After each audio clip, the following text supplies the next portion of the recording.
नमस्कार दोस्तों, good evening. जैंतने की मैथमेटिक्स में आप सभी का स्वागत है। दोस्तों आज का टॉपिक रहेगा eigen value and eigen vectors. Eigen values and eigen vector ये टॉपिक आपके सिलेबस में है, इससे भी काफ़ी सारे प्रश्न आ सकते हैं। तो इस वीडियो को पूरा देखना, काफ़ी सारी चीज़ें आज हम डिस्कस करेंगे। इसके अलावा केले हैमिल्टन थ्योरम भी डिस्कस करेंगे। वीडियो महत्वपूर्ण होने वाली है और फिर हम इस पर आधारित एमसीक्यू आपको बताएंगे। एमसीक्यू वाली वीडियो कल भी आई थी, जरूर देख लेना दोस्तों, बहुत अच्छी वीडियो बनी है। उसमें इतने सारे बेहतरीन एमसीक्यू आपको करवाए गए हैं, आपको डेफिनेटली हेल्प करेंगे आगामी सभी एग्जाम में। आप चाहे किसी की भी प्रिपरेशन कर रहे हो, चाहे आप एएसओ की करते हो, चाहे आप एलटी मैथ्स की, टीजीटी पीजीटी मैथ्स की, या फिर आप मुख्य आरक्षी परीक्षा की तैयारी करते हो, सभी के लिए इंपॉर्टेंट है। तो चलिए आज का टॉपिक शुरू करते हैं। वीडियो को हमेशा पूरा देखा करें दोस्तों, तभी आपको लाभ मिलेगा। मैंने आपको 1000 बार बोला है, आधी वीडियो लेंगे अधूरा ज्ञान मिलेगा दोस्तों, वो कभी भी काम नहीं आता है।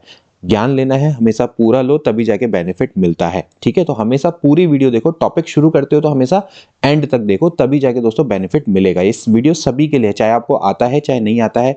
जिनको आता है बहुत अच्छी बात है, उनको रिवाइज हो जाएगा, उनको कई चीजें सीखने को मिलेंगी। जिनको नहीं आता उनके लिए तो और भी अच्छी ये वीडियो है। तो चलिए शुरू करते हैं। सबसे पहले हम जान लेते हैं eigen value and eigen vector के बारे में।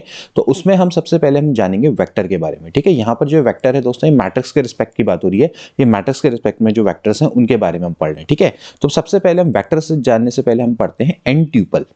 एन ट्यूपल क्या है? ठीक है, मैं यहां पर कुछ चीजें लिखूंगा, आप उसको नोट डाउन कर लेना। देखिए एन ट्यूपल क्या होता है? It is a set of n similar things. Set of n similar things. N similar things, जो एक समान थिंग्स हैं, वस्तु हैं या नंबर्स हो सकते हैं, कुछ भी हो सकते हैं, उनका जो सेट होता है दोस्तों, उसको एन ट्यूपल्स बोला जाता है। ठीक है, अब दोस्तों अगर ये जो थिंग्स हैं इनकी प्लेस अगर फिक्स्ड हो जाए, प्लेस फिक्स्ड हो जाए, अगर इनकी प्लेस फिक्स हो जाए तो ये ऑर्डर्ड सेट बन जाता है। ऑर्डर्ड यानी कि इसका एक क्रमांक है। ठीक है, ऑर्डर्ड सेट, जैसे कि हम ऑर्डर्ड पेयर बोलते हैं ना। ठीक, तो ऑर्डर्ड सेट बन जाता है। जैसे कि अगर कोई सेकंड नंबर पे तो उसका हमेशा ऑर्डर सेकंड ही रहेगा, कोई थर्ड में तो थर्ड ही रहेगा। ठीक है, तो दोस्तों जो ऑर्डर्ड एन ट्यूपल होता है, आप देखिए मैं क्या लिख रहा हूं, ordered n tuple. Ordered n tuple को ही दोस्तों क्या बोला जाता है? एन वेक्टर बोला जाता है। ठीक है, एन वेक्टर बोला जाता है। तो एक ऑर्डर्ड एन ट्यूपल क्या होता है? एन वेक्टर होता है। जैसे कि अगर हम कोई स्पेस में कोई पॉइंट ले लें, अगर हम इसके कोऑर्डिनेट को दिखाएं एक्स वाई जेड से, तो ये एक्चुअली दोस्तों क्या है? थ्री वेक्टर है। थ्री वेक्टर है। ठीक है, क्योंकि ये दोस्तों क्या है? ऑर्डर थ्री ट्यूपल है। क्योंकि आपको पता है कि जो एक्स की प्लेस है वो फिक्स्ड है, वाई की प्लेस फिक्स्ड है और जेड की प्लेस भी क्या है? फिक्स्ड है। ठीक है, तो अगर आप कोऑर्डिनेट, अगर आपने 3D पढ़ी होगी तो 3D में हम क्या करते हैं भाई? ऐसे तो निकालते हैं ना कोऑर्डिनेट। किसी पॉइंट P है, उसके स्पेस में अगर हम कोऑर्डिनेट निकालते हैं तो कैसे निकालते हैं? एक्स वाई जेड से निकालते हैं। तो एक्चुअली दोस्तों क्या है? ये थ्री वेक्टर है। ठीक है, इनको एक्स वाई जेड को दोस्तों क्या बोला जाता है? कंपोनेंट बोला जाता है। क्या बोलते हैं? कंपोनेंट। ठीक है, यहां पर जो दोस्तों मैं आपको ये सब चीजें बता रहा हूं, आप इसको कहीं पे नोट डाउन कर लीजिएगा, आपको बहुत ज्यादा फायदा मिलेगा। ठीक है, so these are the component. ठीक है, तो एक्चुअली मैं किसी वेक्टर को, अगर मैं एन वेक्टर को दिखाना चाहूं तो कैसे दिखाऊंगा? इस तरह से मैं दिखा सकता हूं, x1 x2 से लेकर xn। ठीक है, तो दोस्तों ये एक्चुअली क्या है? ये एन वेक्टर है। ठीक है, तो ये एक्चुअली क्या है? एक ऑर्डर्ड एन ट्यूपल है। ऑर्डर्ड एन ट्यूपल है। ठीक है, एंड x1 x2 से लेकर xn ये क्या सारे के सारे क्या है? इसके कंपोनेंट है। ठीक है, तो अब हम क्या कर सकते हैं दोस्तों? जो मैट्रिक्स है, मैट्रिक्स के रो या फिर कॉलम को एज ए वेक्टर ट्रीट कर सकते हैं। जैसे मान लेते हैं हमारे पास कोई मैट्रिक्स है, जैसे चलो मान लेता हूं मैं a1 b1 c1 a2 b2 c2 a3 b3 c3। हमारे पास 3x3 की मैट्रिक्स है मान लेते हैं। ठीक है, अब दोस्तों मैं एक काम कर सकता हूं, जो ये रो 1 है इसको मैं एक वेक्टर मान लेता हूं, इसको भी एक वेक्टर मान लेता हूं, इसको भी वेक्टर मान लेता हूं। तो इसको मैं ऐसे ट्रीट कर सकता हूं। देखो x1 x2 x3, ये थ्री वेक्टर है। देखिए ये थ्री फैक्टर है क्योंकि इसमें तीन एलिमेंट है और इनकी जो प्लेस है दोस्तों ये फिक्स है। तो ये ऑर्डर्ड थ्री वेक्टर है, ये मतलब कि ऑर्डर्ड थ्री ट्यूपल है। ठीक, तो एक्चुअली ये क्या है? थ्री वेक्टर है। ये भी देखिए थ्री वेक्टर है, ये भी आपका क्या है? थ्री वेक्टर है। तो ये चीज आपको क्लियर हो गई होगी। तो इस तरह से हम क्या कर सकते हैं? मैट्रिक्स के जो रो है, या फिर हम एक काम कर सकते हैं कॉलम को भी ले सकते हैं। अभी डिपेंड करता है, ज्यादातर हम रो को मानते हैं तो रो को ले लेते हैं इस बार। ठीक है, तो ये आपके क्या है दोस्तों?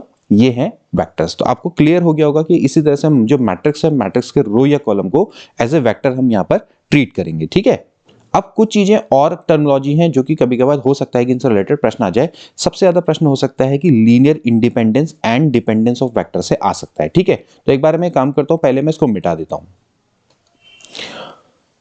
अब दोस्तों हम बात करेंगे linear independence and dependence of vectors. ठीक है, यहां पर बात चल रही है मैट्रिक्स के वेक्टर्स की। ठीक है, मान लेते हैं दोस्तों हमारे पास वेक्टर्स हैं जैसे x1 x2 x3 से लेकर xn है। ठीक है, ये हमारे पास वेक्टर्स हैं। ठीक है, अब मेरे को बताना है इनकी लीनियर इंडिपेंडेंस और डिपेंडेंस के बारे में। मान लेते हैं ये डिपेंडेंट है, यानी कि लीनियरली डिपेंडेंट है। ठीक है, तो ये डिपेंडेंट कब होंगे, इस कंडीशन को हमने बताना है। ठीक है, पहली बात तो क्या होना चाहिए, ये इंडिपेंडेंट हो चाहे डिपेंडेंट हो। ठीक है, सबसे पहले कि इनका ऑर्डर क्या होना चाहिए, सेम होना चाहिए। ऑर्डर क्या होना चाहिए, सेम। ठीक, ऑर्डर सेम का मतलब है कि अगर x1 के अंदर n एलिमेंट है तो x2 के अंदर भी n एलिमेंट होने चाहिए, x3 के अंदर भी n एलिमेंट होने चाहिए, सबके अंदर बराबर एलिमेंट होने चाहिए, जो कि आपको पता है एक मैट्रिक्स में होता है। ठीक है, एक रो में सेम एलिमेंट होते हैं, जैसे उसमें सारे के सारे क्या थे, 3 वेक्टर थे। ठीक है, दूसरा ये है, देखिए हमें यहां पर इसकी डिपेंडेंसी चेक करनी है। ठीक है, तो डिपेंडेंसी के चेक करने के लिए दोस्तों मान लेते हैं हमारे पास कोई n स्केलर है। ठीक है, n स्केलर है, जैसे λ1 λ2 से लेकर λn है। ठीक, तो अगर मैं λ1 x1 प्लस λ2 x2 से लेकर λn xn, अगर ये दोस्तों बराबर 0 आता है, तो इस केस में क्या होना चाहिए कि जो λ1 λ2 से लेकर λn है, ये सारे के सारे 0 नहीं होने चाहिए। इनमें से कुछ क्या होना चाहिए, नॉन जीरो होने चाहिए। मतलब कि इनमें से कोई भी एक क्या होना चाहिए, नॉन जीरो होना चाहिए। तब हम दोस्तों क्या बोलेंगे, इसको लीनियरली डिपेंडेंट बोलेंगे। ठीक है, अब अगर दोस्तों यहां पर λ1 λ2 से लेकर λn सारे के सारे बराबर 0 आ जाते हैं, तो ये क्या बन जाता है दोस्तों, इंडिपेंडेंट बन जाता है। ठीक है, इंडिपेंडेंट। ठीक है, पहले वाले का सीधा मतलब ये है, पहले वाले का जो कॉन्सेप्ट है वो सीधा मतलब ये है कि अगर λ1 x1 प्लस λ2 x2 से लेकर λn xn बराबर 0 आता है, तो ये जो ऑल लैम्डाज हैं शुड नॉट बी 0। इनमें से एक भी अगर नॉन जीरो निकल गया तो ये क्या कहलाएंगे, लीनियरली डिपेंडेंट कहलाएंगे। यानी कि आपस में ये x1 x2 से लेकर x1 आपस में क्या है दोस्तों, ये डिपेंडेंट है। यानी कि एक वेक्टर अगले के लीनियर कॉम्बिनेशन में लिखा जा सकता है। यानी कि अगर मैं x1 है, x1 को मैं x2 से लेकर जो आपका xn है, इनके लीनियर कॉम्बिनेशन में लिख सकता हूं। इस तरह से μ2 x2 μ3 x3, इस तरह से मैं इसको लिख सकता हूं। ठीक है, लेकिन अगर दोस्तों ये सारे के सारे अगर 0 होंगे तो मैं एक को अगले के लीनियर कॉम्बिनेशन में नहीं लिख पाऊंगा, तो ये आपस में क्या कहलाएंगे, इंडिपेंडेंट कहलाएंगे। ठीक है, तो ये चीज आप समझिए। जैसे आप मान लेते हैं कि अगर a1 x1, चलिए मान लेते हैं, मैं आपको एक एग्जांपल बताता हूं, a1 x1 plus a2 x2, मान लेते हैं हमारे पास 3 वेक्टर है। ठीक है, ये है लीनियरली डिपेंडेंट। मान लेते हैं ये क्या है, linearly dependent. a1 a2 a3 does not equal to 0, मान लेते हैं ये 0 के बराबर नहीं है, इनमें से एक भी 0 नहीं है। तो होगा क्या कि जो x1 है इसको मैं बाकी के लीनियर कॉम्बिनेशन में लिख सकता हूं। कैसे लिखूंगा, ऐसे लिखूंगा, a2 upon a1 x2 minus a3 upon a1 x3। ठीक है, a1 अपॉन a2 इसको मैं कैपिटल A1 मान लेता हूं x2, प्लस इसको मैं कैपिटल A2 मान लेता हूं। ठीक है, x3। तो आप देख रहे हैं, यानी कि जो x1 है वो अदर के लीनियर कॉम्बिनेशन में लिखा जा सकता है, क्योंकि जो आपका ये A1 है, सॉरी यहां पर A1 होगा, ये A1 है does not equal to 0, A1 है डज नॉट इक्वल टू 0 हमने मान रखा है। अब अगर ये A1 A2 A3 सबके सब अगर 0 हो जाएंगे, तब आप दोस्तों इसको लीनियर कॉम्बिनेशन की फॉर्म में नहीं लिख सकते हैं। तो इस केस में दोस्तों ये x1 x2 x3 क्या हो जाएंगे, इंडिपेंडेंट हो जाएंगे। ठीक है, तो ये आपको समझना है कि इसका कॉन्सेप्ट क्या है। ठीक है, तो यानी कि आपको क्लियर हो गया होगा कि जो मैट्रिक्स है, मैट्रिक्स के जो वेक्टर्स हैं दोस्तों, ये कब आपके लीनियरली इंडिपेंडेंट होते हैं, डिपेंडेंट होते हैं। ठीक है, इसके लिए मैं आपको एक एग्जांपल बताता हूं। एक एग्जांपल देखिए, उससे आपको ज्यादा अच्छे से समझ में आ जाएगा। हमारे पास एक सपोज एक मैट्रिक्स है, मैट्रिक्स में यहाँ पे लिख देता हूं। जैसे मान लेते हैं हमारे पास एक मैट्रिक्स है, ये है 1 0 2 1 3 1 2 1 4 6 2 -4 और -6 0 -3 एंड -4। ठीक है, ये हमारे पास एक मैट्रिक्स है। ठीक, अब ये हमारे पास दोस्तों वेक्टर है x1 x2 x3 and x4। ठीक है, ये आपके पास एक वेक्टर है। ठीक है, मान लेते हैं हमारे पास कोई स्केलर है λ1 λ2 λ3 λ4। ठीक है, तो अब हमें क्या निकालना है, λ1 x1 plus λ2 x2 plus λ3 x3 plus λ4 x4 बराबर हमें चाहिए 0। ठीक, अब हमें देखना है कि क्या कोई एक ऐसा कॉम्बिनेशन है कि ये 0 हो जाए विदाउट λ1 λ2 λ3 λ4 0। अगर हम इसकी जगह पे 0 रख देंगे तो ऑब्वियसली क्या आ जाएगा, 0 आ जाएगा। तो इसका मतलब ये है कि आपस में ये सारे के सारे क्या कहलाएंगे, इंडिपेंडेंट कहलाएंगे। ठीक है, लेकिन दोस्तों एक कॉम्बिनेशन ऐसा निकल कर आता है जहां पर आप देख सकते हैं कि अगर मैं करूं 2x1 -6x2 plus x3 minus 2x4 बराबर दोस्तों क्या आ जाता है, जीरो आ जाता है। और यहाँ पर देख सकते हैं कि ये नॉन जीरो है, ये नॉन जीरो है, लैम्डा 1 लैम्डा 2 लैम्डा 3 लैम्डा 4 ये नॉन जीरो है, लेकिन फिर भी दोस्तों ये क्या आ जा रहा है, जीरो आ जा रहा है। आपको मैं यहाँ पर प्रूफ दिखा देता हूँ। देखिए 2 और x1 की जगह पर क्या है, देखिए ये है 1 0 2 1, ठीक है। और माइनस 6 अगर आप x2 की जगह पे रखें तो 3 1 2 4। बस मैं आपको समझाने के लिए ये आपको एग्जांपल बता रहा हूं, आप इसको स्वयं देख लीजिए। यहां पर है x3, ये क्या है 4 6 2 माइनस 4, और यहां पर है 2 माइनस x4 की जगह पे है माइनस 6 0 माइनस 3 एंड माइनस 4, ठीक है। अब आप दोस्तों इसको सॉल्व करिए, देखिए ये पर हो जाएगा 2 0 मल्टीप्लाई हो जाएगा, 2 2 जा होता है 4 2 माइनस 6 3 होता है 18, देखिए यहां पर आ जाएगा 6 3 होता है 18, 6 कम होता है 6 6 दूनी 12 6 कम 6 प्लस 4 6 2 माइनस 4, और ये हो जाएगा माइनस माइनस 6 दूनी होता है माइनस 12 0, 3 दूनी होता है 6 माइनस में, और यहां पर देखिए 4 दूनी हो जाता है 8 माइनस में, ठीक है। अब आप दोस्तों यहां पर से देखिए पहला एलिमेंट पहले एलिमेंट के संग ऐड होगा, देखिए यहां पर आप देखें तो माइनस 12 है, ठीक है, माइनस 12 है यहां पर, और ये माइनस माइनस का दोस्तों क्या हो जाएगा, प्लस हो जाएगा, ठीक है। तो प्लस 12 और 6 12 और 4 कितना होता है 16, 16 और 2 कितना होता है 18, 18 में से 18 गया तो दोस्तों क्या बच जाता है, जीरो बच जाता है, ठीक है। अब अगले टर्म को देखिए, नेक्स्ट सेकंड टर्म को देखिए, ये जीरो है, ये 6 है, मतलब माइनस में बाहर से माइनस है, ठीक है, 0 माइनस 6 प्लस 6 क्या हो जाएगा, जीरो हो जाएगा, ठीक है। और यहाँ पर दोस्तों अगला टर्म क्या है, जीरो, तो यहाँ पर जो नेक्स्ट टर्म आ गया वो दोस्तों क्या आ गया, यहाँ पर जो नेक्स्ट टर्म आ गया वो क्या आ गया, जीरो आ गया, ठीक है। अब देखिए तीसरा टर्म, ये है 4, 4 में से 12 गया, कितना बचेगा, यहाँ पर माइनस है क्योंकि यहाँ पर माइनस है ना, तो यहाँ पर माइनस हो जाएगा, ठीक है। 4 में से 12 गया, कितना बचेगा, माइनस 8, ठीक है। माइनस 8 प्लस 2, माइनस 8 प्लस 2 करेंगे तो कितना आ जाएगा, माइनस 8 प्लस 2 करेंगे तो कितना आ जाएगा, माइनस 6, और माइनस 6 प्लस 6 अगेन 0, ठीक है। और फिर यहाँ पर आप देख लीजिए 2 माइनस 6 माइनस 4 और माइनस 4 कितना हो गया, माइनस 8 और ये माइनस माइनस का क्या हो जाएगा, प्लस 8, तो अगेन कितना कैंसिल हो गया, ठीक है। तो भाई यहां से आपने देख लिया कि भाई जो ये वेक्टर्स हैं ये आपके लीनियरली डिपेंडेंट है। देखिए लैम्डा 1 लैम्डा 2 लैम्डा 3 ये नॉट ऑल जीरो, मतलब अगर इनमें से एक भी नॉन जीरो होता तो भी ये लीनियरली डिपेंडेंट होते। अब यहाँ पर तो ये सारे के सारे ही नॉन जीरो है, तो इसका मतलब क्या है, इसका कंक्लूजन ये है कि हम क्या कर सकते हैं, एक वेक्टर को दूसरे के लीनियर कॉम्बिनेशन में लिख सकते हैं। यानी कि मैं यहां से लिख सकता हूं, देखिए कैसे लिख सकता हूं, x1 बराबर मैं लिख सकता हूं 6x2 minus x3 plus 2x4 बट्टे 2 यानी कि 2 3 हो गया 6 x2 माइनस 1 बट्टे 2 x3 प्लस x4। अब मैं इसको कुछ भी मान लेता हूं, मान लेते हैं मैं इसको a1 मान लेता हूं या μ1 मान लेता हूं, μ1 x2 plus μ2 x3 plus μ4 x4, ऐसे लिख लो। तो आप यहां से क्लियरली देख सकते हैं, यहां पर या μ3 लिख लो, यानी कि जो x1 है दोस्तों वो x2 x3 x4 के कॉम्बिनेशन में लिखा जा सकता है। इसी तरह से x2 को मैं बाकी के लीनियर कॉम्बिनेशन में लिख सकता हूं। तो आई होप कि आपको क्लियर हो गया होगा कि भाई लीनियरली डिपेंडेंस और इंडिपेंडेंस क्या है।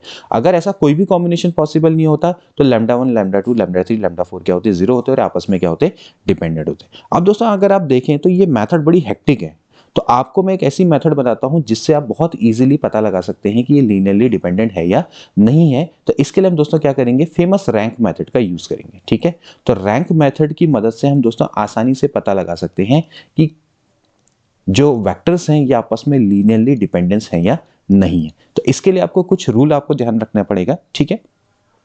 मान लेते हैं हमारे पास कोई मैट्रिक्स है ए, ठीक है, और इसमें आपको रैंक मेथड की मदद से बताना है कि इसके जो वेक्टर्स हैं वो लीनियरली डिपेंडेंट हैं या इंडिपेंडेंट है, ठीक है। तो सबसे पहले आपको देखना पड़ेगा, चेक करनी पड़ेगी रैंक ऑफ अ मैट्रिक्स, ठीक है। दोस्तों अगर आप रैंक ऑफ अ मैट्रिक्स निकालते हैं, मान लेते हैं ये R के बराबर आती है, ठीक है, या मान लेते हैं ये n के बराबर आती है, ठीक है। If the rank of matrix, आप रैंक ऑफ मैट्रिक्स निकालेंगे A, अगर वो n के बराबर आती है, और यही दोस्तों क्या है, नंबर ऑफ वेक्टर्स हैं, ठीक है। अगर ये बराबर आती है तो इसका मतलब ये है कि ये लीनियरली इंडिपेंडेंट है, लीनियरली क्या है, इंडिपेंडेंट, ठीक हो गया। अभी एग्जांपल से भी बताऊंगा, समझ लो। रैंक ऑफ ए अगर n के बराबर है, अगर वो नंबर ऑफ वेक्टर के बराबर है, तो ये आपस में क्या है, लीनियरली इंडिपेंडेंट है। अदरवाइज अगर rank of A less than n आती है, यानी कि नंबर ऑफ वेक्टर से लेस आती है, तो ये आपस में क्या बन जाएंगे, लीनियरली डिपेंडेंट बन जाएंगे। ठीक है, मान लेते हैं हमारे पास एक मैट्रिक्स है a1 b1 c1 a2 b2 c2 a3 b3 c3। ठीक है, ये हमारे पास एक मैट्रिक्स है। ठीक है, अब दोस्तों इसमें जो x1 x2 x3 ये कितने वेक्टर हैं, 3 वेक्टर है। आप साफ साफ देख सकते हैं कितने वेक्टर है, 3 वेक्टर है। तो अगर रैंक ऑफ ए 3 आ जाती है, रैंक ऑफ ए क्या आ जाती है, 3 आ जाती है, तो ये क्या कहलाएंगे, लीनियरली इंडिपेंडेंट कहलाएंगे। क्या कहलाएंगे, लीनियरली इंडिपेंडेंट। अगर rank of A less than 3 आती है, तो ये क्या कहलाएंगे, लीनियरली डिपेंडेंट कहलाएंगे। बहुत सिंपल सा रूल। ठीक हो गया। तो बस आपको यही करना है, आपको रैंक निकालनी है। रैंक की मदद से आप दोस्तों इजीली बता सकते हैं कि जो वेक्टर्स हैं वो लीनियरली इंडिपेंडेंट है या डिपेंडेंट है। ठीक हो गया। तो आपको और रैंक कैसे निकालते हैं इसके बारे में बहुत बार बहुत सारी वीडियोस मैंने बना दी है, पिछली वीडियो को देखना, रैंक कैसे निकाला जाता है इकोलॉन फॉर्म की मदद से। ठीक है, तो इस तरह से दोस्तों आप इसको फाइनली निकाल सकते हैं। ठीक है, चलिए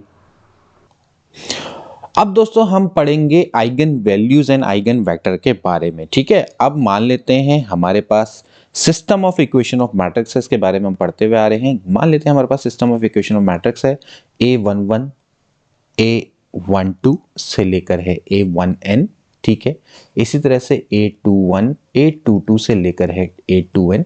ध्यान रखना कि इस बार जो हमारे पास है मैट्रिक्स दोस्तों वो है स्क्वायर मैट्रिक्स। ठीक है, जिसका ऑर्डर है n, ANN। ठीक, और यहां पर ये हो जाएगा आपका x1 x2 से लेकर ये आपके अननोन वेरिएबल्स हैं। ठीक है, ये ठीक बराबर है y1 y2 से लेकर yn। ठीक है, तो एक्चुअली ये क्या है, n क्रॉस n है, ये है n क्रॉस 1 और ये भी आपका क्या है, n क्रॉस 1 है। ठीक है, तो अगर आप इसको जनरल फॉर्म में लिखेंगे तो कैसे लिखेंगे, ये लिखेंगे ax बराबर है y। ठीक है, तो भाई a आपकी क्या है दोस्तों, ये आपकी मैट्रिक्स है। ठीक, x क्या है दोस्तों, ये आपका एक कॉलम वेक्टर है। आप देख सकते हैं ये कॉलम वेक्टर हम इसे ट्रीट कर सकते हैं क्योंकि हम बात कर रहे हैं वेक्टर्स की, तो ये एक आपका कॉलम वेक्टर है। y भी क्या है दोस्तों, एक कॉलम वेक्टर है। तो एक्चुअली दोस्तों क्या हो रहा है यहाँ पर आप देखें तो ax बराबर y, एक्चुअली जो x है उसका ट्रांसफॉर्मेशन हो रहा है y की ओर जब उसमें a मैट्रिक्स अप्लाई होती है। ठीक है, तो एक्चुअली हो क्या रहा है कि जो x is a column vector which is transforming to y with the help of matrix a। ठीक है, अब दोस्तों अगर हम इस ट्रांसफॉर्मेशन को थोड़ा चेंज कर दे, मान लेते हैं ax है, x पर मैट्रिक्स इस तरह से अप्लाई होती है कि दोस्तों वो इसको इस तरह से ट्रांसफॉर्म कर देती है लैम्डा x की ओर।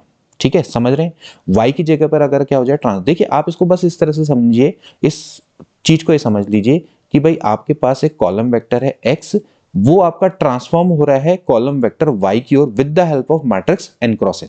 ठीक है, अब दोस्तों ये जो ट्रांसफॉर्मेशन है, इस ट्रांसफॉर्मेशन को थोड़ा चेंज कर दिया जाए कि अगर ये मैट्रिक्स है इस पर अप्लाई होती है, ठीक है, इस कॉलम वेक्टर पर इस तरह से अप्लाई होती है कि ये इसको एक और कॉलम वेक्टर में ट्रांसफॉर्म कर दे जो इस टाइप की फॉर्म में हो लैम्डा एक्स।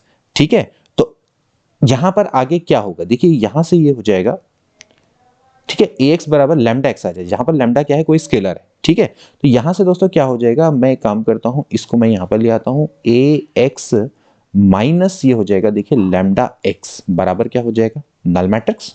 ठीक है, तो ax माइनस मैं काम करता हूं, लैम्डा यहां पर लिख देता हूं i x लिख सकता हूं क्योंकि i आपका क्या है, आइडेंटिटी मैट्रिक्स है। तो दोस्तों यहां से ये कॉमन आ जाएगा, a minus lambda i x बराबर हो जाएगा 0। ठीक हो गया। तो दोस्तों यहां पर से हमारे पास एक इंपॉर्टेंट इक्वेशन ये निकल कर आई है। सबसे पहले जो दोस्तों ये जो लैम्डा होता है, जो स्केलर है, इसी को दोस्तों क्या बोला जाता है, आइगन वैल्यू बोला जाता है। ठीक है, आइगन वैल्यू। ठीक हो गया। और इसके अलावा दोस्तों जो कैपिटल एक्स है, कैपिटल एक्स है दोस्तों, इसी को बोला जाता है आइगन वेक्टर। ठीक है, इसी को क्या बोलते हैं, आइगन वेक्टर। ठीक हो गया। तो ये दो चीजें आपको क्लियर हो गई होगी, जो स्केलर है लैम्डा, इसी को दोस्तों हम क्या बोलते हैं, आइगन वैल्यू बोलते हैं ऑफ अ मैट्रिक्स ए, इसको eigen value of a matrix A बोला जाता है। और एक्चुअली जो करस्पॉन्डिंग ये आपका जो नॉन जीरो वेक्टर है कैपिटल एक्स, इसी को दोस्तों हम क्या बोलते हैं, eigen vector of a matrix A बोला जाता है। ठीक है, ध्यान रखना है कि जो मैट्रिक्स है पहले ए x को ट्रांसफॉर्म करी थी y में, अब दोस्तों ये जो मैट्रिक्स है ये x को ट्रांसफॉर्म कर रही है लैम्डा x में, जो एक्चुअली जो लैम्डा है दोस्तों ये है आइगन वैल्यू, और जो कैपिटल x है दोस्तों वो क्या कहलाता है, इसी मैट्रिक्स का क्या कहलाता है, आइगन वेक्टर कहलाता है। तो ये क्लियर हो गया होगा, lambda is a eigen value and x is a eigen vector. ठीक है, अब दोस्तों अगर मैं यहां पर देखिए, अब कुछ चीजें और है, पहले मैं काम करता हूं, इसको मैं मिटा देता हूं, कुछ चीजें हमको और सीखनी है। ठीक, तो ये आपके सामने इक्वेशन तो निकल कर आ गई। अब दोस्तों हम बात करते हैं कैरेक्टरिस्टिक पॉलिनोमियल की, पॉलिनोमियल। ठीक है, कैरेक्टरिस्टिक पॉलिनोमियल।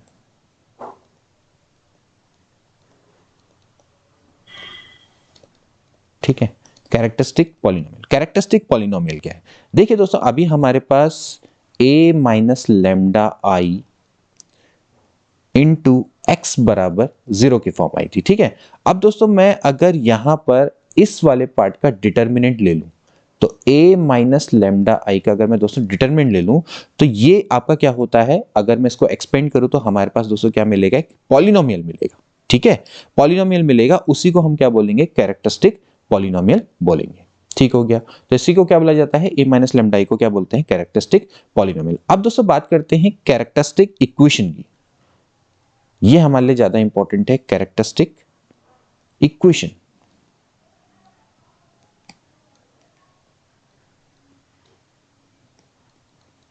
कैरेक्टरिस्टिक इक्वेशन क्या है, कैरेक्टरिस्टिक इक्वेशन क्या है, सिंपली दोस्तों जो पॉलिनोमियल है, अगर मैं इसके आगे बराबर क्या लिख दूं, 0 लिख दूं, तो यही क्या बन जाएगी दोस्तों, कैरेक्टरिस्टिक इक्वेशन बन जाएगी। ठीक है, चलिए मैं इसका एक एग्जांपल बताता हूं, उससे आपको ज्यादा समझ में आएगा। एक काम करता हूं, मैं इसको मिटाता हूं।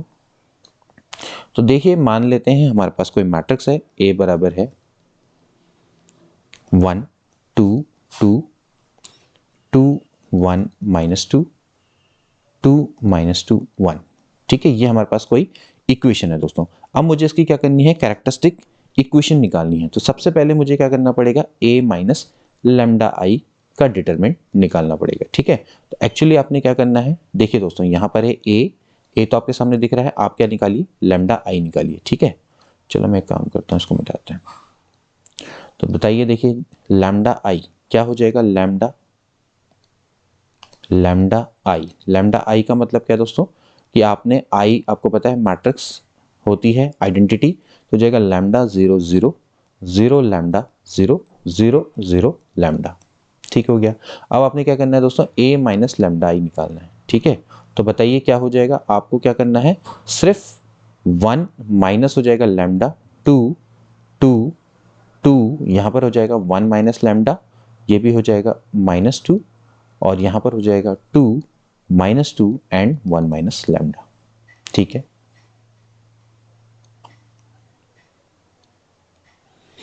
तो ये दोस्तों ये आपके पास एक डिटरमिनेंट आ गया, बराबर मैं क्या लिख देता हूं, 0 लिख देता हूं। ठीक है, तो ये अब जब दोस्तों हम इसको एक्सपेंड करेंगे, तो जब एक्सपेंड करेंगे तो इस टाइप की फॉर्म आएगी। देखिए lambda cube -3 lambda square minus 9 lambda plus 27। ठीक है, तो अगर इसको देखा जाए, केवल इसको देखेंगे तो ये कैरेक्टरिस्टिक पॉलिनोमियल है, अगर मैं बराबर 0 रख दूंगा तो ये क्या बन जाएगी, कैरेक्टरिस्टिक इक्वेशन कहलाएगी।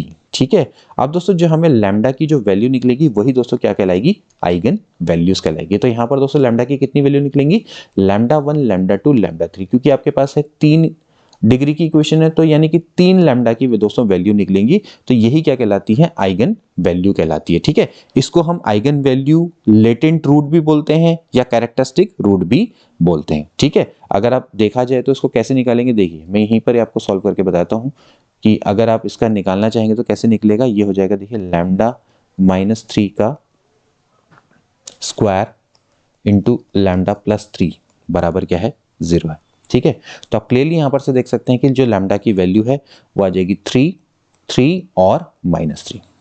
ठीक हो गया, so these are the eigen values of matrix, और आइगन वैल्यू बोलो, इसको लेटेंट रूट बोलो या फिर कैरेक्टरिस्टिक रूट बोलो, सब बात बराबर ही है। ठीक हो गया, तो इस तरह से दोस्तों आप इसको निकाल सकते हैं। ठीक है, चले मैं काम करता हूं, इसको मैं थोड़ा मिटा देता हूं, फिर आपको कुछ चीजें इसकी प्रॉपर्टीज के बारे में बताता हूं। ठीक है, तो चलिए मैं इसको एक काम करते हैं, इसको थोड़ा मिटा देते हैं। इस रिजल्ट को आप ध्यान में रखेंगे।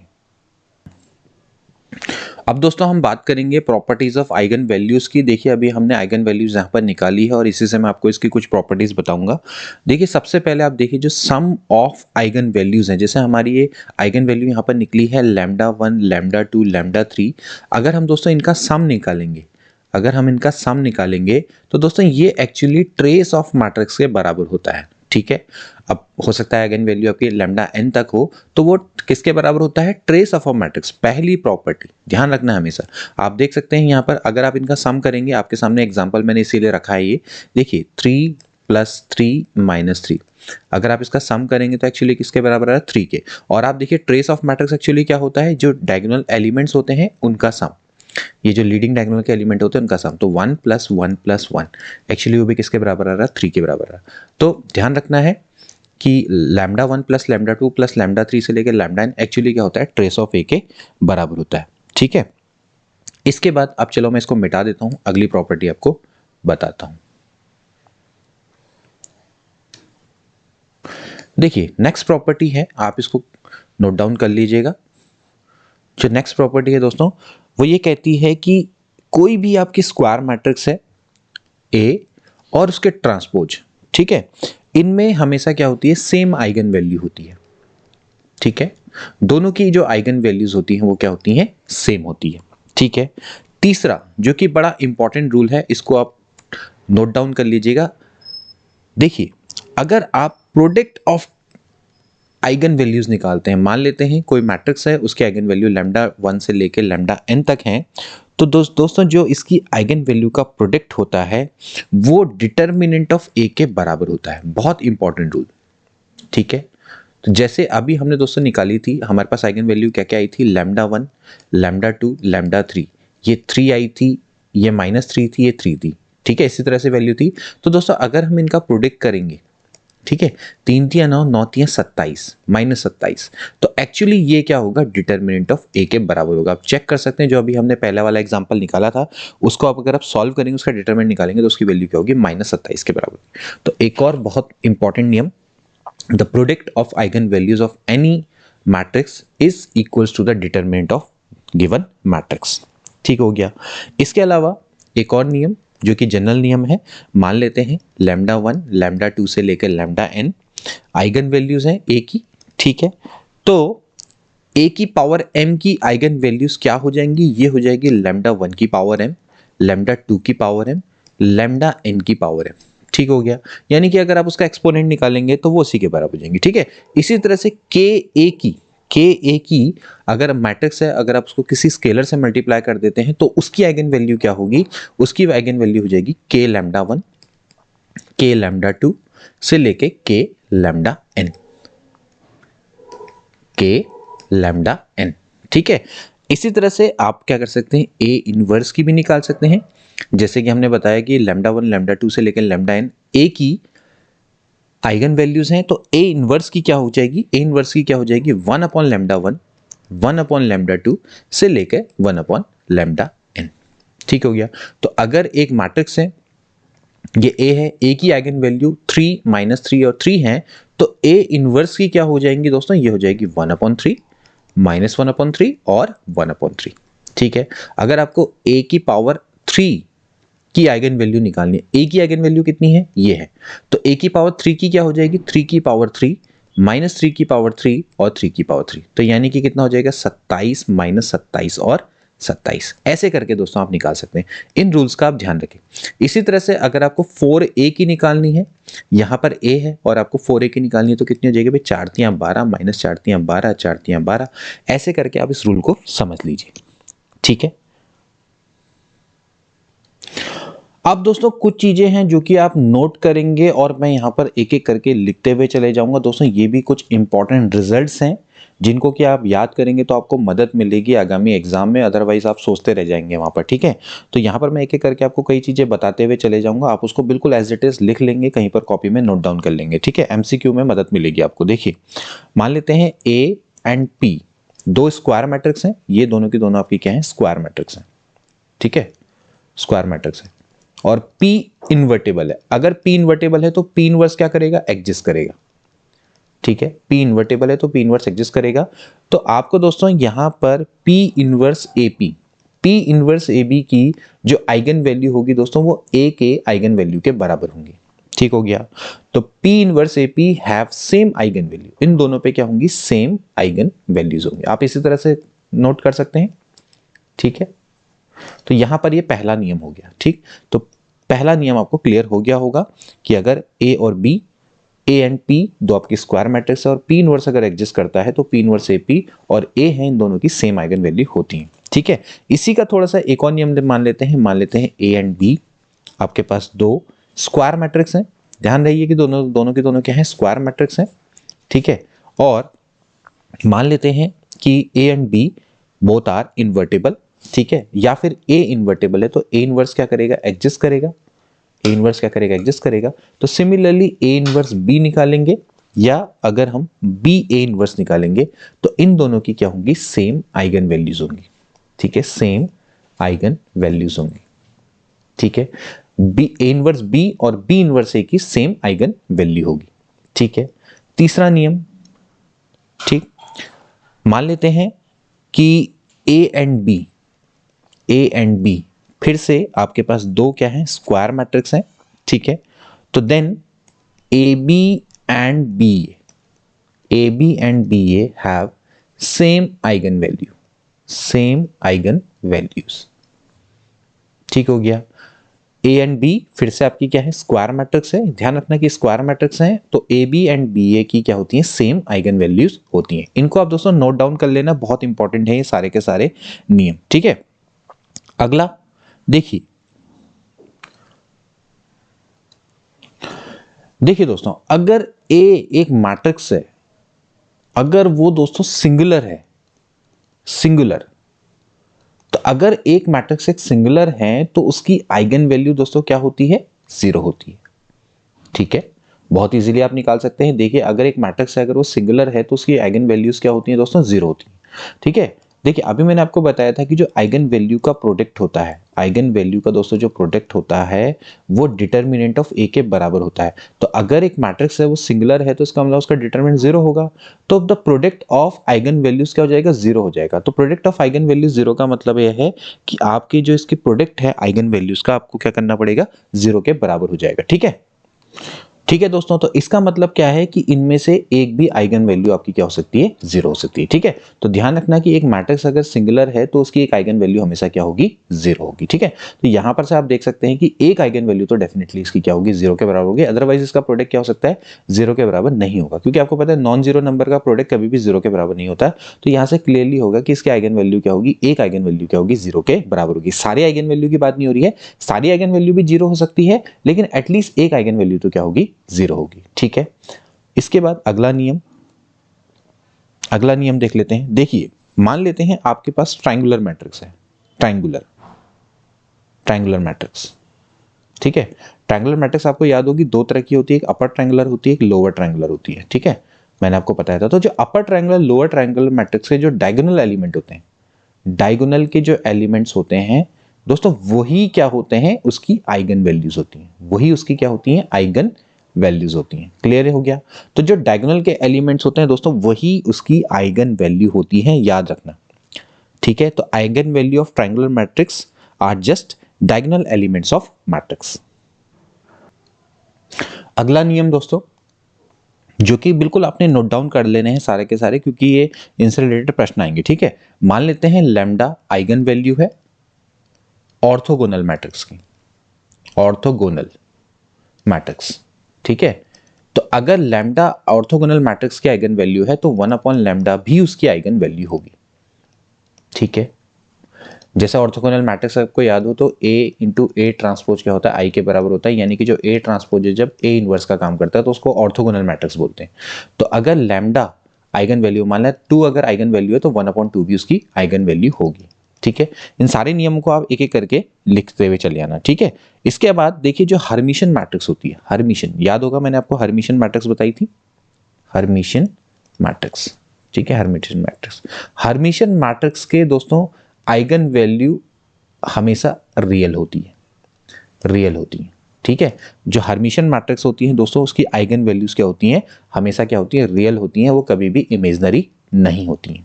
ठीक है। हर्मिशियन मैट्रिक्स आपको याद होगा जब मैंने बताया था कि जहां पर a इंटू ए थीटा, ठीक है। हर्मिशियन मैट्रिक्स के बारे में मैंने आपको बताया था कि जब a बराबर क्या हो जाता है दोस्तों, a थीटा के बराबर हो जाता है, ठीक है। a बराबर हो जाता है a थीटा के। a थीटा का मतलब क्या होता है, a बार का ट्रांसपोज, ठीक है। तो उसको हम क्या बोलते हैं, हर्मिशियन मैट्रिक्स बोलते हैं। तो आइगन वैल्यूज हमेशा उनकी क्या होती है, रियल होती है, ठीक है। इसी तरह से दोस्तों जैसे आपके पास एक रियल सिमेट्रिक मैट्रिक्स है, उसकी आइगन वैल्यू भी हमेशा क्या होती है, रियल होती है।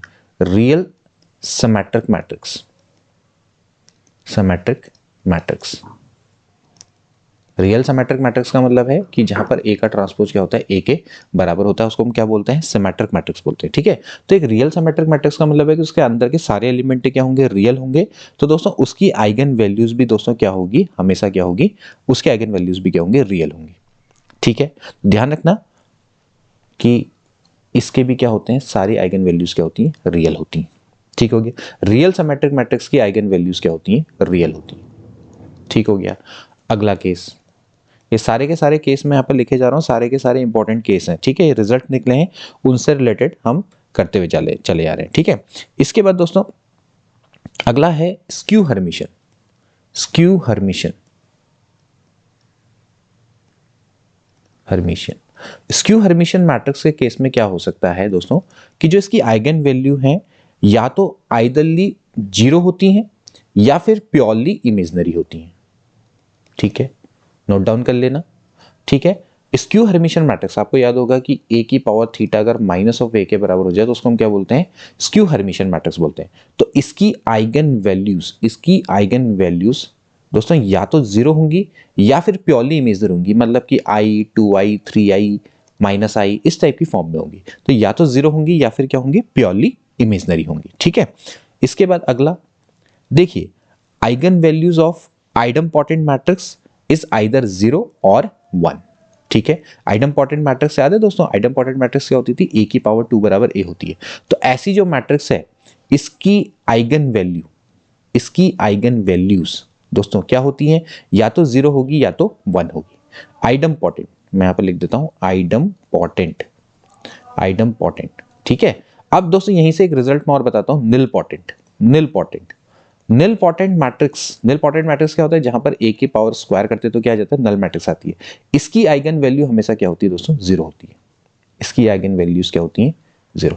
निलपोटेंट मैट्रिक्स की आइगन वैल्यू क्या होती है दोस्तों, 0 होती है, ठीक है। इसके बाद एक मैट्रिक्स और बताई थी मैंने, a का स्क्वायर बराबर i, इसको क्या बोलते हैं, इनवॉल्यूटरी, ठीक है। इनवॉल्यूटरी मैट्रिक्स, इनवॉल्यूटरी मैट्रिक्स, ठीक है। तो इसकी जो आइगन वैल्यू होती है दोस्तों या तो -1 होती है या फिर 1 होती है, ठीक हो गया। तो ये 3 रिजल्ट आप ध्यान रखना कि अगर आइडम्पोटेंट मैट्रिक्स है तो उसकी क्या होगी, आइगन वैल्यू 0 या 1 होगी। निलपोटेंट मैट्रिक्स की आइगन वैल्यू 0 होती है, और इनवॉल्यूटरी मैट्रिक्स की वैल्यू, आइगन वैल्यू क्या होती है, या तो -1 होती है या फिर 1 के बराबर होती है। तो ये कुछ इंपॉर्टेंट रिजल्ट है दोस्तों, आपने याद रखने हैं। अब दोस्तों एक महत्वपूर्ण नियम, कैले हैमिल्टन थ्योरम। कैले हैमिल्टन थ्योरम पर बेस्ड भी क्वेश्चन आ सकते हैं। तो सबसे पहले हम इस कैले हैमिल्टन थ्योरम को पढ़ लेते हैं, फिर दोस्तों कुछ क्वेश्चंस करेंगे, ठीक है। चलिए, कैले हैमिल्टन थ्योरम क्या कहता है दोस्तों, कि एवरी स्क्वायर मैट्रिक्स, ध्यान रखना यहां पर मैं लिख रहा हूं एवरी स्क्वायर मैट्रिक्स सेटिस्फाइड इस characteristic equation. Every square matrix, यहां पर मैं लिख रहा हूं एवरी स्क्वायर मैट्रिक्स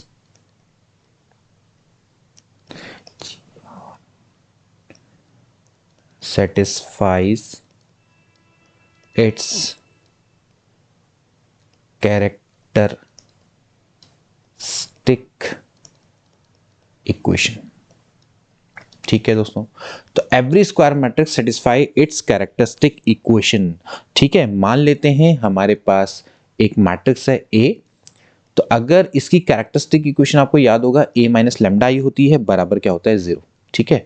तो दोस्तों ये जो मैट्रिक्स है वो अपनी कैरेक्टरिस्टिक इक्वेशन को सेटिस्फाई करती है दोस्तों। जब हमने उसको सॉल्व किया था तो इस टाइप का दोस्तों हमारे पास आया था, जैसे मान लेते हैं लैम्डा की power n plus a1 lambda की पावर n-1, इस तरह का हमारे पास क्या आया था दोस्तों, एक पॉलिनोमियल आया था, ठीक है। मतलब कि कैरेक्टरिस्टिक इक्वेशन आई थी, याद होगा आपको, ठीक है। से लेकर लास्ट में क्या आता है, an, ठीक है, जहां पर आपके कोफिशिएंट, ठीक।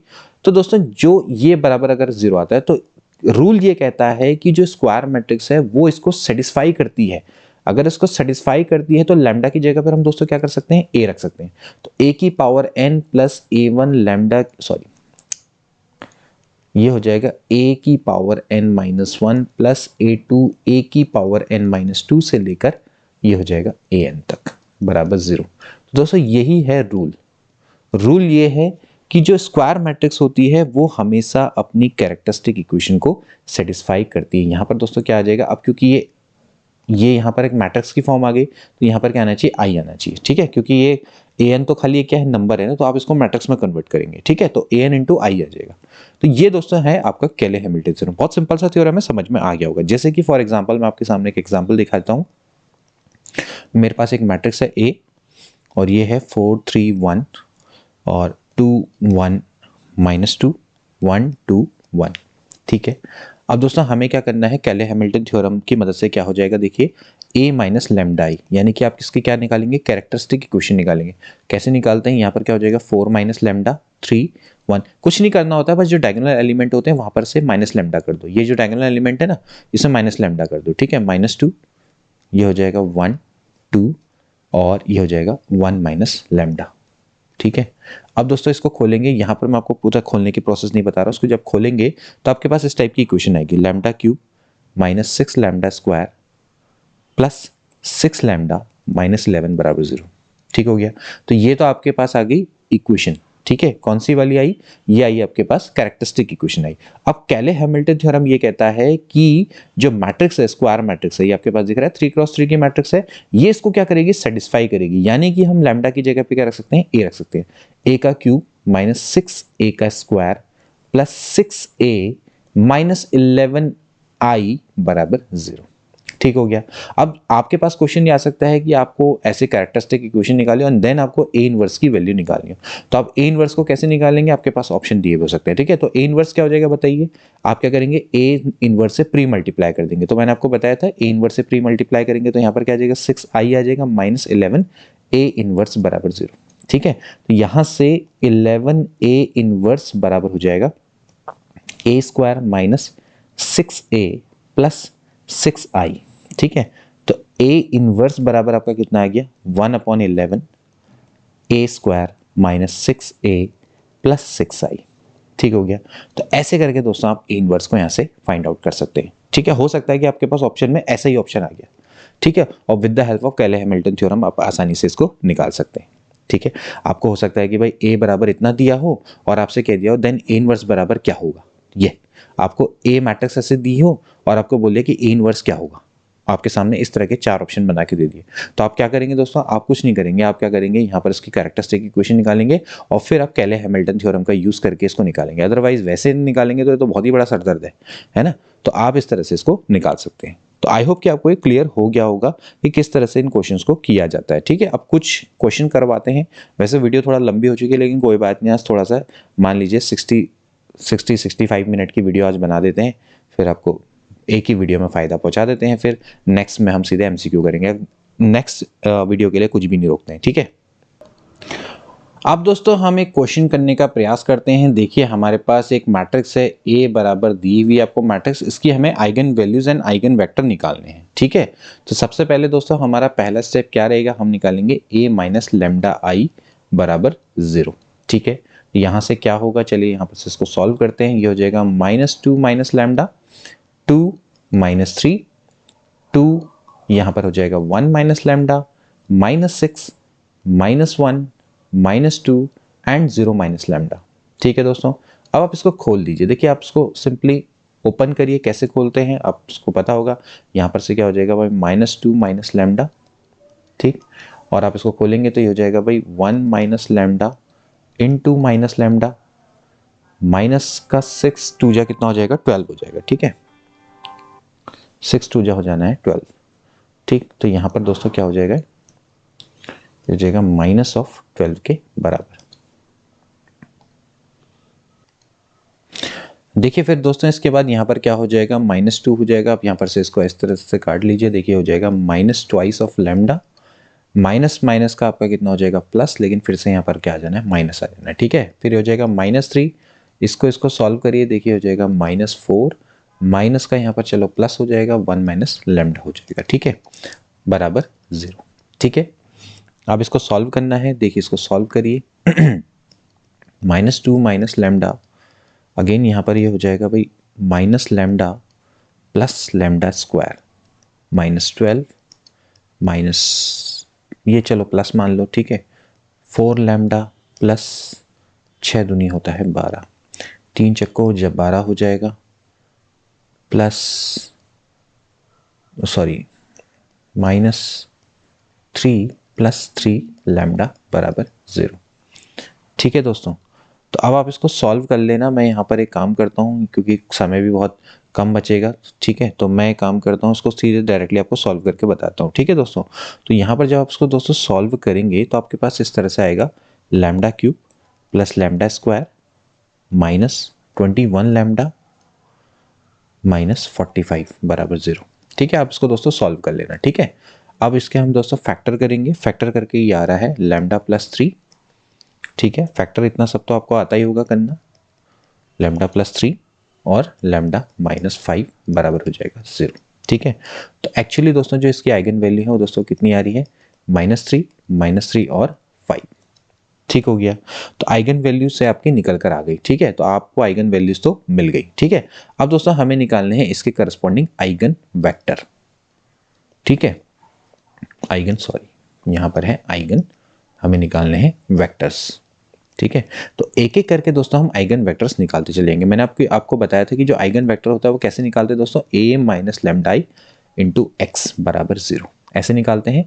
तो मैं एक एक करके दोस्तों क्या करूंगा, आइगन वेक्टर निकालूंगा। तो पहला मुझे क्या निकालना है, x1 निकालना है। पहली वाली मेरी जो आइगन वैल्यू दोस्तों वो क्या है, -3, तो ये हो जाएगा a माइनस 3i यानी कि +3i, यहाँ पर आपने क्या करना है, लैम्डा की जगह पे 3 रख देना है, और x1 पहला आइगन वेक्टर इसके रिस्पेक्ट में मैं निकालूंगा, ठीक है। तो आप देखिए यहाँ पर क्या है, ए मेरे पास जो मैट्रिक्स है उसको मेरे को यहाँ पर रखना है और उसके अकॉर्डिंग मुझे निकालते हुए चले जाना है, ठीक है। तो चलिए निकालते हैं, यहाँ पर से क्या हो जाएगा, देखिए अगर मैं रखूँ तो a प्लस 3i, देखिए ये है a, ये है -2 प्लस 3i, मतलब कि सिर्फ आपको मिडिल वाले में, ठीक है, +3, ठीक, मतलब कि सब में क्या कर देना है +3, यानी कि ये जो डायगोनल एलिमेंट है उसमें +3 ऐड कर दो, ठीक है, इतना तो आपको आता ही होगा, ठीक है। 2 - 3 यहाँ पर हो जाएगा 2, यहाँ पर हो जाएगा 1 + 3 हो जाएगा -6, ठीक, -2 यहाँ पर हो जाएगा 3, ठीक है। और ये है x1 का अंदर क्या है वेक्टर, x1 x2 x3, ये इस तरह से बराबर हो जाएगा 0 0 0, ठीक है भाई, यहां तक तो कोई भी डाउट नहीं होना चाहिए, ठीक है। चलिए अब आगे बढ़ते हैं, देखिए यहां पर हो जाएगा 1 2 3, यहां पर देखिए तो 2 4 यहां पर माइनस है, 2 4 -6, और यहां पर देखिए -1 -2 3, तो ये आ जाएगा x1 x2 x3 बराबर है 0 0 0, ठीक है दोस्तों। तो यहां पर से अगर आप दोस्तों अगर देखें तो पहली इक्वेशन आएगी भाई x1, देखिए मल्टीप्लाई करेंगे x1 plus 2x2 minus 3x3 बराबर हो जाएगा 0। आपने क्या करना है, इसको इससे मल्टीप्लाई करना है, ठीक है। ऐसे फिर आप इसको मल्टीप्लाई करेंगे, देखिए क्या आएगा, 2x1 plus 4x2 minus 6x3 बराबर 0, ठीक है भाई। ऐसे ही दोस्तों आप अगली करेंगे तो ये हो जाएगा -x1 -2x2 प्लस 3x3 बराबर 0, ठीक है। अब दोस्तों अगर आप इन तीनों इक्वेशन को ध्यान से देखें तो ये एक्चुअली तीनों एक ही हैं, इक्वेशन नंबर 1, इक्वेशन नंबर 2 और इक्वेशन नंबर 3। आप देखें तो यहाँ पर दोस्तों 3 वेरिएबल हैं लेकिन एक ही इक्वेशन है। आप यहाँ से 2 कॉमन ले लेंगे तो यही इक्वेशन आ जाएगी, अगर आप ऐसे 1 कॉमन ले लेंगे तो यही इक्वेशन आ जाएगी, देख सकते हैं आप, ठीक है। 2 कॉमन लीजिए, यही आ जाएगा, ठीक। तो एक्चुअली आपके पास दोस्तों इक्वेशन क्या है, x1 plus 2x2 minus 3x3 बराबर 0। तो ये एक्चुअली किसको शो करता है, ये एक्चुअली शो करता है लीनियरली डिपेंडेंसी को, देखा जाए तो आपस में क्या है, डिपेंडेंट है, ठीक है। तो हमें क्या करना पड़ेगा, अब दोस्तों मैंने यहाँ पर आपको बताया था कि इस तरह की इक्वेशन के क्या होते हैं, इनफाइनाइट सॉल्यूशन निकलते हैं, ठीक है। तो आपको क्या करना है, x1 वेक्टर निकालना है। x1 वेक्टर के लिए आपको x1 x2 x3 की वैल्यू चाहिए होगी, तो मैं क्या कर लेता हूँ, लेट x3 को मैं क्या मान लेता हूँ, k मान लेता हूँ, ठीक है, ये k वाली मेथड होगी। तो यहां पर तो दोस्तों एक ही इक्वेशन है, तो x3 को k1 मान लेता हूं और x2 को मैं क्या मान लेता हूं, k2 मान लेता हूं, ठीक है। तो यहां से x1 क्या हो जाएगा भाई, 2 k2 माइनस 3k1 बराबर 0। तो x1 बराबर हो जाएगा 3k1 minus twice of k2। ठीक हो गया। तो बस हमारे पास जो पहला वेक्टर है x1। x1 एक्चुअली क्या है दोस्तों, ये वाला वेक्टर था, ये था x1 x2 x3। तो यहां पर से आप निकाल सकते हैं x1 की वैल्यू क्या आ जाएगी, x1 की वैल्यू आ जाएगी 3k1 minus twice k2। x2 की वैल्यू जो है वो हमने क्या मानी है, k2 मानी है, और x3 की वैल्यू हमने मानी है k1। तो यही दोस्तों हमारा आंसर हो गया, पहला वेक्टर हमारा निकल कर आ गया। ठीक है, अब इसी तरह से हम क्या करेंगे दोस्तों, दूसरा वेक्टर निकालेंगे। दूसरा vector with respect to this value. देखिए दूसरा वेक्टर भी वही आएगा क्योंकि यहां पर भी 3i आने वाला है। अगला वेक्टर देखिए a माइनस लैम्डा आई, यानी कि जो x2 वेक्टर है दोस्तों वो भी यही आएगा, बिल्कुल यही आएगा। x2 वेक्टर भी यही आने वाला है क्योंकि यहां पर आप देख सकते हैं कि दोनों के दोनों जो लैम्डा की वैल्यू रिपीट है। अब अगला क्या होगा, ये हो जाएगा a माइनस 5i। देखिए यहां पर से हो जाएगा a minus 5i, a minus 5i। ठीक है, a minus 5i into x3। ठीक है भाई, तो चलो a माइनस 5i निकाल लेते हैं। a माइनस 5i क्या हो जाएगा, एक बार देख लेते हैं। a की वैल्यू है चलिए मैं यहीं पर ही निकाल के एक बार देख लेता हूँ। चलिए मैं एक काम करता हूँ, इसको थोड़ा सा मैं छोटा कर देता हूँ। ठीक है, छोटे में थोड़ा सही हो जाएगा, थोड़ा छोटा कर लेते हैं ताकि भाई आपके लिए भी इजी रह जाए, मेरे लिए भी थोड़ा सा इजी हो जाएगा ना। चलिए थोड़ा सा छोटा कर दिया, इससे थोड़ा हमें पता लग जाएगा भाई a की वैल्यू कितनी है। ठीक है, यहाँ पर मैं बड़ा लिख लूंगा a minus 5i, that is देखिए -2 -5, ये हो जाएगा 2 -3, ये हो जाएगा 2 1 -5 और -6। ठीक है भाई, और ये हो जाएगा भाई देखिए -1 -2 -5। ठीक है, और x3 में यहाँ पर क्या हो जाएगा भाई x1 x2 x3, जो भी इसके अंदर के रहे होंगे, या कुछ भी कुछ और भी मान सकते हो, कोई फर्क नहीं पड़ता है। ठीक है, इस तरह से आप इसको कर सकते हैं। ठीक, बराबर आएगा 0 0 0। ठीक है, चलो भाई आगे बढ़ते हैं। तो यहां से देखिए क्या हो जाएगा, ये तो आ जाएगा भाई कितना, -7 2 और -3। 2 1 में से 5 गया, कितना बचेगा -4 एंड -6, और ये हो जाएगा -1 -2 एंड -5। यहां पर से ये हो जाएगा भाई x1 x2 x3, ये हो जाएगा 0 0 0। ठीक है दोस्तों, यहां पर से आप इसको सॉल्व करिए। देखिए यहां पर से इक्वेशन आपके पास निकल के आएगी, जो आपके पास निकल के आएगी ये आ जाएगी -7x1 plus 2x2 minus 3x3 बराबर 0। ये हो जाएगा 2x1 minus 4x2 minus 6x3 बराबर 0। ठीक है, और यहां पर से आ जाएगा -x1 minus 2x2 minus x3 बराबर 0। ठीक है, अब आप यहां पर से देख सकते हैं कि आपके पास देखिए ये सारी इक्वेशन अलग अलग है, 1 2 3, ये तीनों के तीनों अलग अलग है। तो क्लियरली है कि आपके पास x1 x2 x3 की आपको वैल्यू निकालनी पड़ेगी। ठीक है, अब कैसे निकालते हैं दोस्तों, यहाँ पर आप इसको बहुत इजीली निकाल सकते हैं। कैसे निकालते हैं, मैट्रिक्स मेथड की मदद से निकाल सकते हैं। x1 बट्टे, आपको अगर याद होगी इस तरह से निकाला जाता है, ये वाली जो पार्ट है ये चला जाएगा। ठीक है, और आप क्या कर सकते हैं, आसानी से यहाँ से वैल्यू को निकाल सकते हैं। ठीक है, देखिए यहाँ पर से आप इतने वाले पार्ट को माइनस करेंगे, यहाँ पर से कितना हो जाएगा, देखिए x1 को आप कर लीजिए, बस इतने पार्ट को आपने माइनस करना है, इसको मल्टीप्लाई करना है। ठीक है, तो क्या हो जाएगा बताइए, एक सेकंड, यहाँ पर दोस्तों 5 भी है, यहाँ पर है 5 भी है। ठीक है, तो देखिए क्या हो जाएगा, 5 चक्को होता है 20। ठीक है, 5 चक्को हो जाता है 20, यानी कि -20 माइनस 6 दूनी हो जाता है 12। ठीक है, और फिर बराबर हो जाएगा x2 अपॉन ऐसी इस वाले पार्ट को करेंगे, यहाँ पर से आप निकाल सकते हैं। ठीक है, तो ये हो जाएगा भाई x2 को अगर हम करेंगे तो 5 दूनी हो जाएगा 10। ठीक है, और माइनस इसको आप करेंगे तो 5 दूनी हो जाएगा 10, माइनस माइनस का -6 हो जाएगा। ठीक है, ये प्लस हो जाएगा। ठीक है, यहाँ पर प्लस हो जाएगा क्योंकि यहाँ पर माइनस है तो ये माइनस से माइनस कैंसिल हो जाएगा। ठीक है, इस तरह से x3 करेंगे तो x3 में आप देखेंगे तो यहाँ पर से हो जाएगा -4 और माइनस माइनस का फिर -4 हो जाना है। ठीक है, तो देखिए ये हो जाएगा भाई x1 अपॉन ये हो जाएगा 8, x2 अपॉन 16 बराबर x3 अपॉन -8। ठीक है, तो भाई x1 अपॉन 8 एकम 8, 8 दूनी होता है 16 और 8 एकम हो जाता है 8 माइनस 1। ठीक है, लेट ये बराबर मैं k मान लेता हूँ, या चलो इस बार k4 मान लेते हैं ताकि थोड़ा सा अलग हो जाएगा ना। तो यहाँ से दोस्तों x1 बराबर आ जाएगा k4, x2 बराबर आ जाएगा 2k4 और x3 बराबर आ जाएगा माइनस k4। तो भाई हमें क्या निकालना है, x3 वेक्टर निकालना है। x3 वेक्टर की वैल्यू क्या है, x1 x2 x3, यही था ना। यहां से दोस्तों जो हमारा अगला वेक्टर आ जाएगा वो क्या आ जाएगा भाई, k4, 2k4 और माइनस k4। तो ऐसे करके दोस्तों हम इसको निकाल सकते हैं। ठीक है, चाहे तो आप यहां पर से k4 कॉमन ले लो, तो एक्चुअली क्या आ जाएगा 1 2 -1 ये आ जाएगा। ठीक है, तो ऐसे करके दोस्तों हम कॉलम वेक्टर्स को, जो हमने वेक्टर्स से आइगन वेक्टर्स हैं, इस तरह से निकाल सकते हैं। तो इसके 3 के 3 आइगन वेक्टर x1 x2 और x3 हमने निकाल दिए। ठीक है, तो आइगन वैल्यू एंड उसके करस्पॉन्डिंग आइगन वेक्टर एंड कैले हैमिल्टन थ्योरम। आई होप कि आपको आज समझ में आया होगा।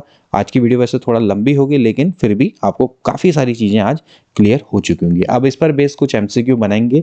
अब जितना भी हमने अभी तक आपको पढ़ाया है मैट्रिक्स पर रिलेटेड, उससे रिलेटेड हम दोस्तों हम एमसीक्यू बनाएंगे, और इन एमसीक्यू में जरूर पार्टिसिपेट करिएगा दोस्तों, क्योंकि आपको जितना ज़्यादा फायदा यहाँ मिलेगा उतना शायद ही कहीं मिले। ठीक है, तो मिलते हैं अगली वीडियो में। Till then take care and good bye.